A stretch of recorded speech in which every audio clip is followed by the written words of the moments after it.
नमस्कार दोस्तों। आज की कहानी है सौत। जब रजिया के 2-3 बच्चे होकर मर गए और उम्र ढल चली तो रामू का प्रेम उससे कुछ कम होने लगा और दूसरे ब्याह की धुन सवार हुई। आए दिन रजिया से बकझक होने लगी। रामू एक न एक बहाना खोजकर रजिया पर बिगड़ता और उसे मारता और अंत को वह नई स्त्री ले ही आया। इसका नाम था दासी। चंपाई रंग था, बड़ी बड़ी आंखें, जवानी की उम्र, पीली कुशाकी रजिया भला इस नवयौवन के सामने क्या जचती। फिर भी वह जाते हुए स्वामित्व को जितने दिन हो सके अपने अधिकार में रखना चाहती थी। तिरंगते हुए छप्पर को थुनियों से संभालने की चेष्टा कर रही थी। इस घर को उसने मरमर कर बनाया है, उसे सहज ही में नहीं छोड़ सकती। वह इतनी बेसमझ नहीं है कि घर छोड़कर चली जाए और दासी राज करे। एक दिन रजिया ने रामू से कहा, मेरे पास साड़ी नहीं है, जाकर ला दो। रामू उसके एक दिन पहले दासी के लिए अच्छी सी चुनरी लाया था। रजिया की मांग सुनकर बोला, मेरे पास अभी रुपया नहीं है। रजिया को साड़ी की उतनी चाह न थी जितनी रामू और दासिया की आनंद में विघ्न डालने की। बोली, रुपये नहीं थे तो कल अपनी चेती के लिए चुनरी क्यों लाए? चुनरी के बदले उसी दाम में 2 साड़ियां लाते तो एक मेरे काम न आ जाती। रामू ने स्वेच्छा भाव से कहा, मेरा इरादा जो चाहूंगा करूंगा, तू बोलने वाली कौन है? अभी उसके खाने खेलने के दिन है। तू चाहती है उसे अभी से नॉन तेल की चिंता में डाल दूं? यह मुझसे ना होगा। तुझे ओढ़ने पहनने की साध है तो काम कर। भगवान ने क्या हाथ पैर नहीं दिए? पहले तो घड़ी रात उठकर काम धंधे में लग जाती थी, अब उसकी डाह में पहर दिन तक पड़ी रहती है। तो रुपये क्या आकाश से गिरेंगे? मैं तेरे लिए अपनी जान थोड़ी ही दे दूंगा। रजिया ने कहा, तो क्या मैं उसकी लौंडी हूँ कि वह रानी की तरह पड़ी रहे और मैं घर का सारा काम करती रहूं? इतने दिनों छाती फाड़ कर काम किया, उसका क्या फल मिला? तो अब मेरी बला काम करने आती है। मैं जैसे रखूंगा वैसे ही तुझे रहना पड़ेगा। मेरी इच्छा होगी रहूंगी, नहीं अलग हो जाऊंगी। जो तेरी इच्छा हो कर, मेरा गला छोड़। अच्छी बात है, आज तेरा गला छोड़ती हूँ, समझ लूंगी विधवा हूँ। रामू दिल में इतना तो समझता था कि यह गृहस्थी रजिया की जोड़ी हुई है, चाहे उसके रूप में उसके लोचन विलास के लिए आकर्षण ना हो। संभव था कुछ देर के बाद वह जाकर रजिया को मना लेता, पर दासी भी कूटनीति में कुशल थी।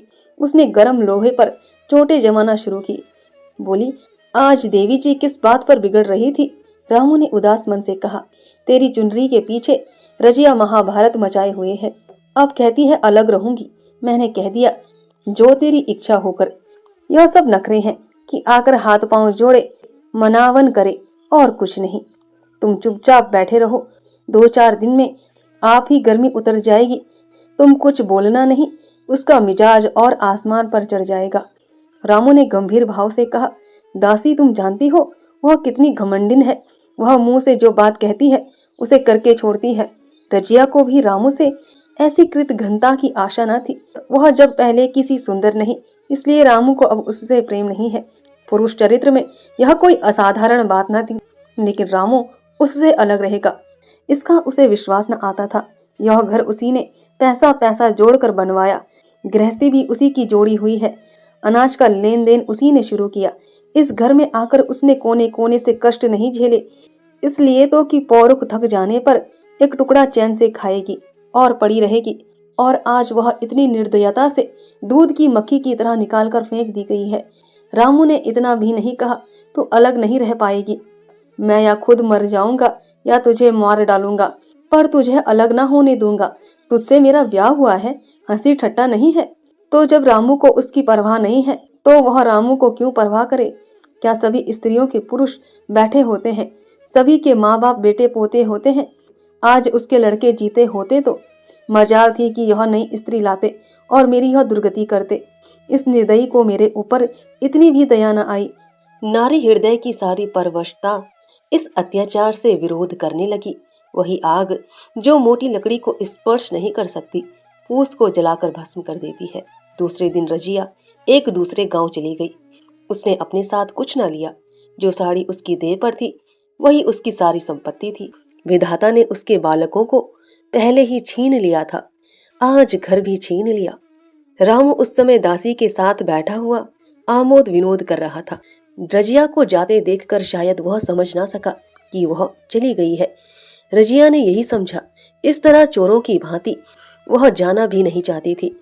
वह दासी को, उसके पति को और सारे गांव को दिखाना चाहती थी कि वह इस घर से धेले की चीज भी नहीं ले जा रही है।